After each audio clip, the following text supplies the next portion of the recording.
Prime Minister Hsien Loong has met with US President Donald Trump ahead of the historic summit with DPRK leader Jong Un. The Premier met with the DPRK leader on Sunday. Kim says Singapore's role in the meeting would go down in history if the summit is successful. Trump arrived in the city-state on Sunday night, just hours after Kim touched down. The two are staying in separate hotels not far from each other. In the meantime, US and DPRK working groups have been finalizing preparations for the meeting. DPRK media are reporting that Kim and Trump will discuss new bilateral ties and plans for long-term peace on the Korean peninsula. Well, China says it hopes the meeting between US President Donald Trump and DPRK leader Jong Un will have positive outcomes. The international community is paying great attention to the meeting between the leaders of the DPRK and the US. China sincerely hopes that the two leaders' meeting can be held as scheduled and bring positive results, providing a strong support for the process of denuclearization on the Korean peninsula and a political settlement. Well, let's cross to Singapore now, where our correspondent Miro Liu is standing by with the latest. Miro, Singapore's Prime Minister has been meeting with President Donald Trump a day after meeting DPRK's leader. What can you tell us about the two meetings? Yes, Karen. The Singapore Prime Minister Hsien Loong have met both leaders since they arrived in Singapore as a courtesy call. You know, we are the host, and he thanked both leaders for choosing Singapore to be the host of this historic meeting. The U.S. President Donald Trump expressed his gratitude this morning to Prime Minister Hsien Loong for Singapore's role in hosting the summit, and he said that he appreciated the hospitality, professionalism, as well as Singapore's friendship. Prime Minister Lee and President Trump had a good discussion on a wide range of regional and global developments. Both leaders reaffirmed the excellent relations between Singapore and the U.S. across economic, defense, as well as security areas.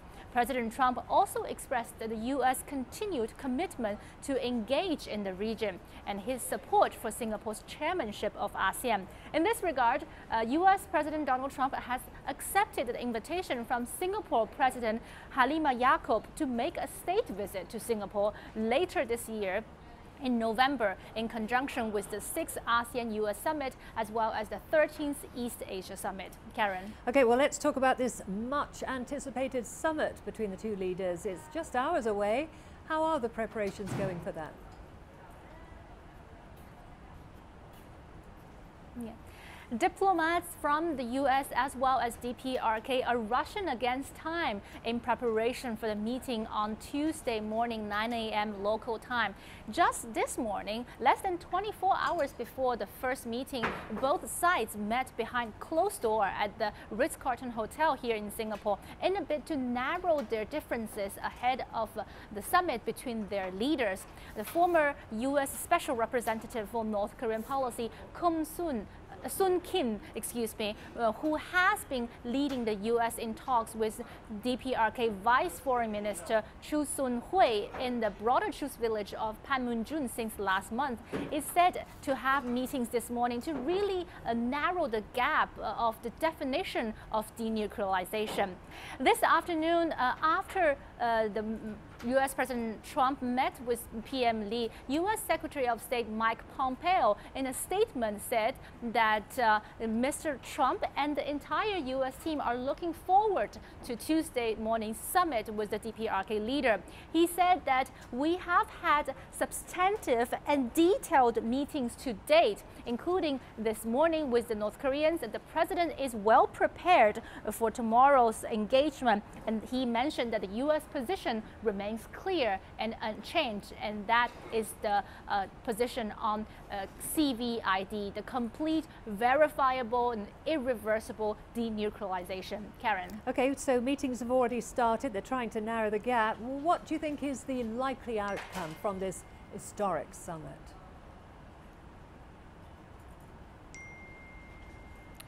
Top of the agenda is Pyongyang's CVID. Mr. Kim is likely to ask for a security guarantee and the easing of sanctions in return, says most of the analysts and observers that I talked to.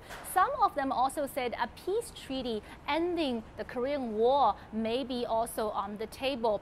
Before sitting down for talks on Tuesday, Mr. Trump intends to meet one-on-one with Mr. Kim, the White House said earlier. And he said, media reports earlier quoted sources as saying that the two men will meet briefly with just their translators, but no aides in the room. Mr. Trump on Saturday said he believes he would know within the first minute of the meeting if Mr. Kim is serious about surrendering his nuclear arsenal. Top aides will then join the both leaders for formal talks later on Tuesday morning, and they will most likely include Mr. Mike Pompeo and John Bolton, as well as Mr. Kim's sister, Ms. Kim Yong-jun, and the top aide and former intelligence chief Kim Yong-choi. So a very busy schedule, and the world is looking at Singapore right now, anticipating to this historic summit between the U.S. President Donald Trump and the DPRK leader Kim Jong Un. Okay, thank you very much for that. That was our correspondent Mira Liu there, standing by in Singapore, watching what's happening with the Trump-Kim summit. Well, as the countdown to the summit continues, CGTN reporters hit the streets in 5 countries to find out what people think. I think denuclearization is the best thing for the DPRK, China, and the world. It's what everyone wants. The danger of nuclear weapons is way too big for the rest of the world. I think it should have a good result, because it's a good thing for the whole world. It's very good. I support both sides. I hope things get better. We don't want to have nukes on our heads, but then it should be a deal, the same deal for everyone. I'm glad they're attempting to meet, but I'm not sure that there's likely to be any big outcome of this. I think it's a little bit been over-dramatized, if you will. The summit between North Korea and South Korea was also positive, so I expect the North Korea-U.S. talks will also be positive. I personally think it's a good thing. It should have happened earlier, but now I think something good will happen. I hope we will be unified. It hasn't happened, so I don't know for sure, but I hope so.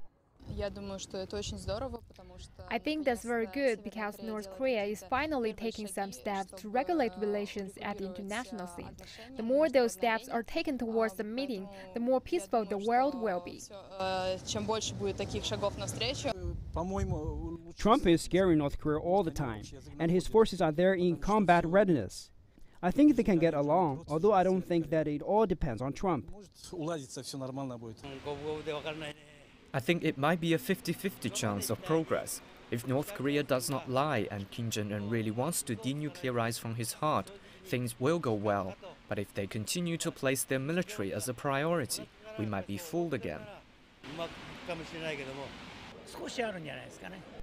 I think there might be some development. I believe something might come out from the meeting. I think Japan should not be too agitated. This issue will take time, and if you get too agitated, you might make a wrong move and fail. Well, for more reaction on the summit, we are now joined by our correspondent, Jack Barton, on the South Korean side of the demilitarized zone, and Raphael Wober in Pyongyang. Jack, let's start with you. The meeting between the two leaders has drawn global attention, as we know. What is the mood like in the demilitarized zone?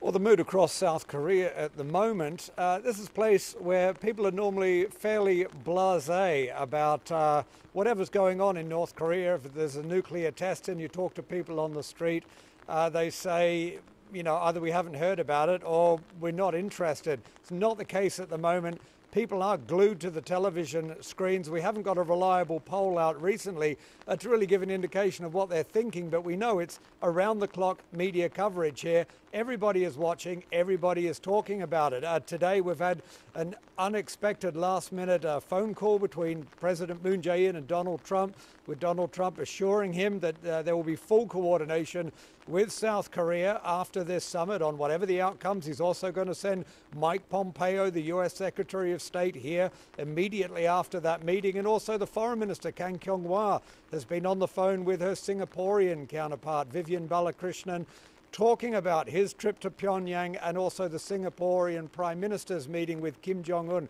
So, you know, there's a lot of discussion. We're still seeing a lot of shuttle diplomacy as this historic talks grow near, and literally the whole nation is watching. There is so much at stake. All South Koreans want to know what is going to happen. Okay, Jack, thank you. Let's now go to you, Raphael, in Pyongyang. So South Korea watching round the clock. What about Pyongyang? Is it also watching the summit closely? What have reactions been there so far? And what are locals expecting?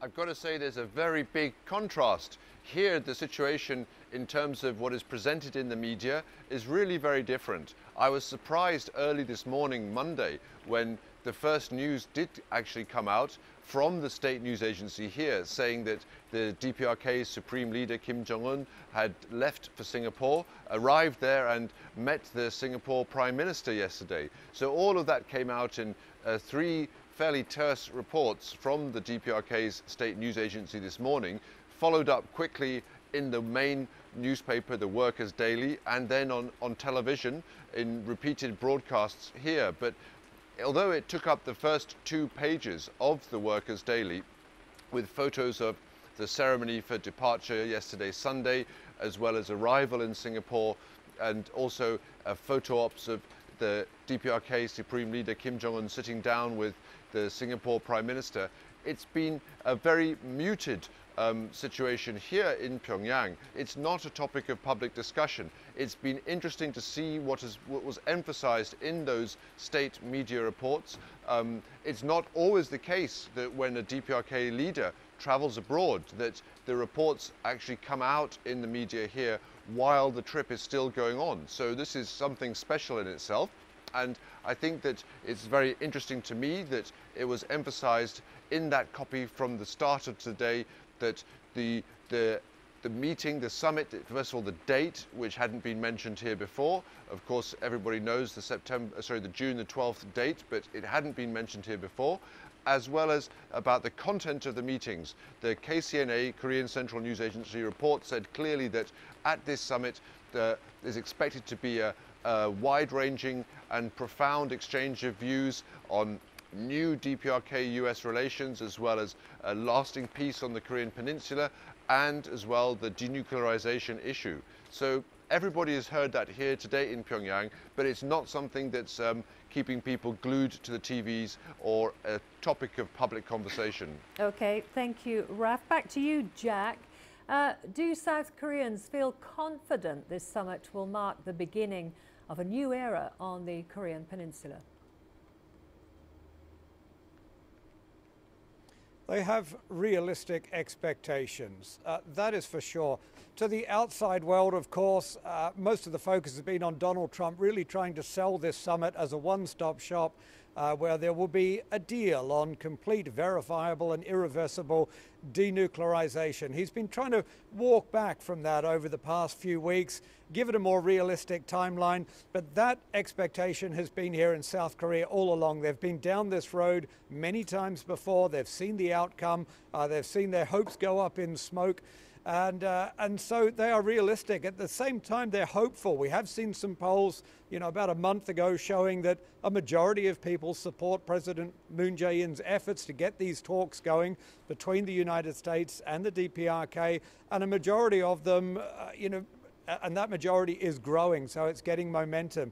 At the same time, they're not expecting, I haven't spoken to anybody here who expects to get a full deal on denuclearization out of this meeting. At the earliest, when I hear Koreans, whether they be analysts, politicians, or people on the street, they expect 2 or 3 years. Most of them 10 to 15 years. They expect this to be a long process. But there has been positive momentum. There has been a positive reception of the fact that the DPRK has put a test ban on nuclear and missile tests, and it appears destroyed its main nuclear test site without asking for anything in return. These are seen as positive steps. There is positive momentum, and so Koreans are hopeful. But they know this is going to be a long process if all goes well. But again, if it does go well, the stakes here are huge. It could mean the end of the demilitarized zone you can see behind me. You know, big economic repercussions, military repercussions, diplomatic repercussions. It would completely change the Korean peninsula, even if they just struck a peace agreement in the interim. Okay, thank you for that, Jack. Now let's return to Rafael. Well, as we know, the DPRK has been isolated globally, and earlier, of course, you mentioned the mood is muted over there. What would you say people on the ground will want to prioritise during this new phase of relations? I really think, honestly, the best I can say that this is a situation where the reality that the rest of the world is watching and waiting to see is not something that is a common experience here. I think that overall, the best way to put it is that the message that the Korean population here has got from the start of the year, that was the New Year's address by the DPRK Supreme Leader, and in subsequent developments since then, is that there is this initiative.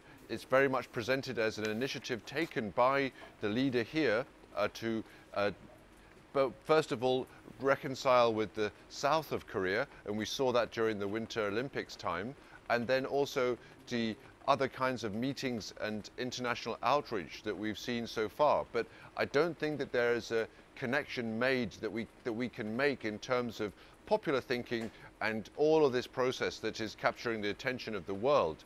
Ultimately, the situation here in terms of information that comes out about the leaders' activities, state policy, and all these kinds of important summits or meetings is something that comes top down and is not again, I have to say, not a topic of public discussion and something which is a matter of the kind of daily interest. So I think that the best thing that we can say is that we'll have to wait and see how the DPRK decides to present this to its population before it's possible to gauge any sense of feeling about the direction that has been charted so far. Okay, thank you for that. That was Rafael Wober there in Pyongyang. And earlier, of course, we spoke to Jack Barton on the South Korean side of the demilitarized zone.